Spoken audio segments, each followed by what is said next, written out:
ರೋಹಿಣಿ ಮೃಗಶಿರ ಮಳೆಯು ಕೈಕೊಟ್ಟಿದೆ. ಜುಲೈ ತಿಂಗಳ ಮುಂಗಾರು ಮಳೆ ಮರೀಚಿಕೆಯಾದಂತಾಗಿದೆ. ಇದರಿಂದ ಅನ್ನದಾತರ ಭೂಮಿಗಳು ಒಣಗ್ತಾ ಇದ್ದು ಜಾನುವಾರುಗಳ ಮೇವಿಗಾಗಿ ರೈತರು ಊರೂರು ಅಲೆಯುವ ಸ್ಥಿತಿ ಎದುರಾಗಿದೆ. ಮತ್ತೊಂದು ಕಡೆ ಉಯ್ಯೋ ಮಳೆರಾಯ ಅಂತ ಕೆಲವೆಡೆ ಪರಮಶಿವನ ಹೆಸರಲ್ಲಿ ಸಪ್ತಭಜನೆ ಮಾಡಿದ್ರೆ, ಇನ್ನೂ ಕೆಲವೆಡೆ ಕಪ್ಪೆ ಮದುವೆ, ಕತ್ತೆಗಳ ಮದುವೆ ಮಾಡಿಸಿ ವರುಣನಿಗಾಗಿ ಪ್ರಾರ್ಥಿಸಲಾಗ್ತಾ ಇದೆ.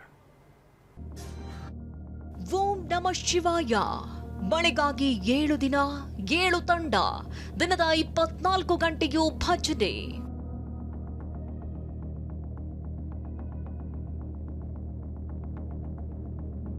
ಓಂ ನಮಃ ಶಿವಾಯ, ಓಂ ನಮಃ ಶಿವಾಯ ಅಂತ ತಾಳ ಭಾರಿಸುತ್ತಾ ಪರಶಿವನ ಆರಾಧಿಸಲಾಗ್ತಾ ಇದೆ. ಮುಂಗಾರು ಮಳೆ ಕೈಕೊಟ್ಟಿದ್ದು ಯಾದಗಿರಿಯ ಹೆಡಗಿ ಮದ್ರ ಗ್ರಾಮದ ರೈತರು ವರುಣನ ಆಗಮನಕ್ಕಾಗಿ ವಿಶೇಷ ಭಜನೆಯಲ್ಲಿ ತೊಡಗಿದ್ದಾರೆ. ಮಳೆಗಾಗಿ 7 ದಿನ 7 ಜನರ ತಂಡ ದಿನದ 24 ಗಂಟೆಯೂ ಭಜನೆ ಮಾಡುತ್ತಿದ್ದಾರೆ. ಸಪ್ತ ಭಜನೆ ಹೆಸರಲ್ಲಿ ಮಳೆಗಾಗಿ ಶಾಂತ ಶಿವಯೋಗಿ ಮಠದಲ್ಲಿ ನಿರಂತರ ಭಜನೆ ಮಾಡಲಾಗ್ತಾ ಇದೆ. ಮಳೆ ಕೈಕೊಟ್ರೆ ರೈತರ ಮುಖದಲ್ಲಿರುವಂಥ ನಗು ಮಾಯವಾಗುತ್ತೆ, ಜಮೀನಲ್ಲಿರುವಂಥ ಹಸಿರು ಒಣಗೋಗುತ್ತೆ. ಆದರೆ ಈ ಒಂದು ನಗು ವಾಪಸ್ಸಾಗಲಿ, ಹಸಿರು ಹಚ್ಚ ಹಸಿರಾಗಿ ಇರಲಿ ಇರುವಂಥ ಕಾರಣಕ್ಕಾಗಿ ರೈತರು ದೇವರ ಮೊರೆ ಹೋಗಿದ್ದಾರೆ. ಮಳೆಗಾಗಿ ಪ್ರಾರ್ಥನೆ ಸಹಿತ ಈಗ ಮಾಡ್ತಿರುವಂಥದ್ದು. ಸದ್ಯ ಈಗ ಯಾದಗಿರಿ ತಾಲೂಕಿನ ಯಡಗಿ ಮದ್ರ ಗ್ರಾಮದಲ್ಲಿದ್ದಾರೆ. ಈ ಗ್ರಾಮದ ರೈತರು ದೇವರ ಮೊರೆ ಹೋಗಿದ್ದಾರೆ, ಶಿವನ ಮೊರೆ ಹೋಗಿದ್ದಾರೆ. ಮಳೆ ಬರಲಿ, ಮಳೆ ಬಂದು ಜಮೀನಿನಲ್ಲಿ ಒಣಗುತ್ತಿರುವಂಥ ಬೆಳೆಗೆ ಜೀವ ಕಳೆ ಬರಲಿ ಅನ್ನುವಂಥ ಕಾರಣಕ್ಕಾಗಿ ಪ್ರಾರ್ಥನೆ ಮಾಡ್ತಿದ್ದಾರೆ. ಸುಮಾರು 33 ವರ್ಷಗಳಿಂದ ನಮ್ಮ ಗ್ರಾಮದ ಹಿರಿಯರೆಲ್ಲ ಪೂರ್ವಜರು ಮಾಡಿದ್ರು.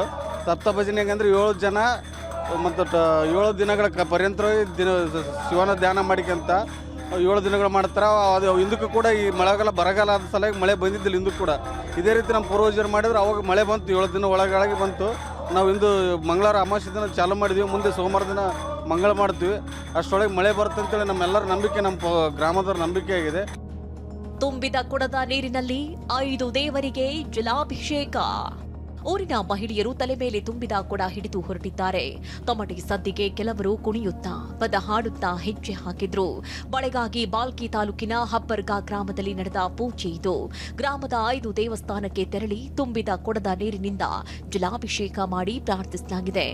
ಮತ್ತೊಂದು ಕಡೆ ಜಿಲ್ಲೆಯ ನೀಲಮ್ಮನಹಳ್ಳಿ ರೈತರು ಮಳೆಯಿಲ್ಲದೆ ಕಂಗಾಲಾಗಿದ್ದು ಸ್ಪ್ರಿಂಕ್ಲರ್ ಮೂಲಕ ನೀರು ಬಿಟ್ಟು ಬೆಳೆ ರಕ್ಷಿಸಿಕೊಳ್ತಾ ಇದ್ದಾರೆ. ಸದ್ಯ ನಾನು ಬೀದರ್ ಜಿಲ್ಲೆ ಬಾಲ್ಕಿ ತಾಲೂಕಿನ ನೀಲಮ್ಮನಹಳ್ಳಿ ಗ್ರಾಮದಲ್ಲಿ ಸದ್ಯ ನಾನಿರುವಂತದ್ದು. ಈ ದೃಶ್ಯದಲ್ಲೂ ಕೂಡ ಇಲ್ಲಿ ನೋಡಬಹುದು ನೀವು.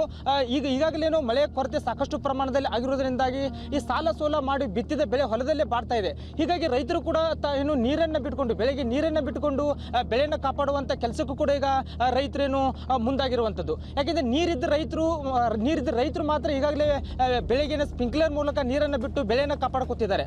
ಏನಾರ ಮಳೆ ಬೀಳುತ್ತೆ ಅನ್ಕಸಿ ಬಿತ್ತಣಿಕೆ ಮಾಡಿದ್ದೀವಿ. ಅದು ಒಂದೂವರೆ ತಿಂಗಳಾಯ್ತು ಮಳೆನೇ ಇಲ್ಲ. ಅದಕ್ಕೆ ಸರ್ಕಾರಕ್ಕೆ ಏನು ಒಂದು ನಿಮ್ಮ ಟಿ ವಿ ಮಾಧ್ಯಮದ ಮುಖಾಂತರ ಒಂದು ಕೇಳಿಸ್ಕೊಳ್ಳೇನೆ ಅಂತಂದರೆ, ಬರಗಾಲ ಘೋಷಿತ ಮಾಡಿ ಒಂದು ರೈತರ ಪರ ಒಂದು ಕೆಲಸ ಮಾಡಬೇಕಾಗಿ ಈ ಸರ್ಕಾರದಲ್ಲಿ ನಾನು ವಿನಂತಿ ಮಾಡ್ಕೊತೇನೆ. ದನ ಎಮ್ಮೆ ಕುರಿಗಳಿಗೆ ಮೇವು ಇಲ್ಲ, ನೀರು ಇಲ್ಲ, ಊರೂರು ಅಲೆಯುವ ಸ್ಥಿತಿ. ಭೀಕರ ಬರಗಾಲಕ್ಕೆ ರೈತರ ರಾಸುಗಳಿಗೆ ಮೇವಿನ ಹೊಡೆತ ಬಿದ್ದಿದೆ. ಊರಿನ ಕೆರೆ ಕಟ್ಟೆಗಳಲ್ಲಿ ನೀರು ಖಾಲಿಯಾಗಿದೆ. ಇದರಿಂದ ದನ ಎಮ್ಮೆ ಕುರಿ ಆಡುಗಳಿಗೆ ನೀರಿಲ್ಲದಂತಾಗಿದೆ. ಜಾನುವಾರುಗಳಿಗೆ ನೀರಿಲ್ಲದೆ ರೈತರು ಊರು ಬಿಟ್ಟು ಮತ್ತೊಂದು ಊರಿಗೆ ಹೋಗಬೇಕಾದ ದುಸ್ಥಿತಿ ಬಂದಿದೆ. ಕೊಪ್ಪಳದಲ್ಲಿ ಹೈನುಗಾರಿಕೆ ನಂಬಿ ಜೀವನ ಸಾಗಿಸ್ತಾ ಇದ್ದವರಿಗೆ ಸಂಕಷ್ಟ ಎದುರಾಗಿದ್ದು ರೈತರು ಕನಕಗಿರಿಯಿಂದ ಗಂಗಾವತಿಗೆ ಬಂದಿದ್ದಾರೆ. ಕೆರೆಗಳಲ್ಲೂ ನೀರು ಸಿಗ್ತಿಲ್ಲ ಅಂತ ರೈತರು ಅಳಲು ತೋಡ್ಕೊಂಡಿದ್ದಾರೆ. ಈಗ ರೈತರಿಗೆ ಸಾಕಷ್ಟು ಸಮಸ್ಯೆ ಆಗಿರ್ತಕ್ಕಂಥದ್ದು, ಸರಿಯಾಗಿ ಮೇವು ಸಿಗ್ತಿಲ್ಲ, ಜೊತೆಗೆ ನೀರು ಕೂಡ ಸಿಗ್ತಿಲ್ಲ. ನಾನೀಗ ಸದ್ಯ ಕೊಪ್ಪಳ ಜಿಲ್ಲೆ ಗಂಗಾವತಿ ತಾಲೂಕಿನ ಹೇರೂರು ಸಮೀಪ ಇರತಕ್ಕಂಥದ್ದು. ನೀವು ದೃಶ್ಯಗಳಲ್ಲಿ ನೋಡ್ತಿರ್ಬೋದು, ಇಲ್ಲಿ ಸಾಕಷ್ಟು ಗೋವುಗಳನ್ನು ಸಾಕಿದ್ದಾರೆ. ಸುಮಾರು 400ರಿಂದ 500 ಗೋವುಗಳಿರ್ತಕ್ಕಂಥದ್ದು. ಇವೆಲ್ಲವೂ ಕೂಡ ಮೂಲತಃ ಕನಕಗಿರಿಯ ಗೋವುಗಳು. ಅಲ್ಲಿಂದ ಈಗ ಹೇರೂರಿಗೆ ಇವರು ಬಂದಿರತಕ್ಕಂಥದ್ದು. ಯಾಕಂದರೆ ಎಲ್ಲೂ ಕೂಡ ಸರಿಯಾಗಿ ಮೇವು ಸಿಗ್ತಿಲ್ಲ ಮತ್ತು ಕುಡಿಯೋಕೆ ನೀರು ಸಿಗ್ತಿಲ್ಲ. ಕಳೆದ 1 ತಿಂಗಳಿಂದಲೂ ಕೂಡ ಜಿಲ್ಲೆಯಲ್ಲಿ ಮಳೆ ಇಲ್ಲ. ಹೀಗಾಗಿ ರೈತರಿಗೆ ಸಾಕಷ್ಟು ಸಮಸ್ಯೆ ಆಗಿದೆ. ಮಳೆ ಇಲ್ಲ, ಮೇವಿಲ್ಲ, ಮೇಯಕ ಎಲ್ಲ ಬದುಕ್ಸೋದು ಭಾಳ ಕಷ್ಟ ಐತಿ ಎಲ್ಲ. ಈಗ ಎಲ್ಲಿಂದ ಬಂದಿರಿ ನೀವು? ನಾವು ಕನಕಗಿರಿಲಿದ್ದ ಬಂದಿರಿ ಸರ್.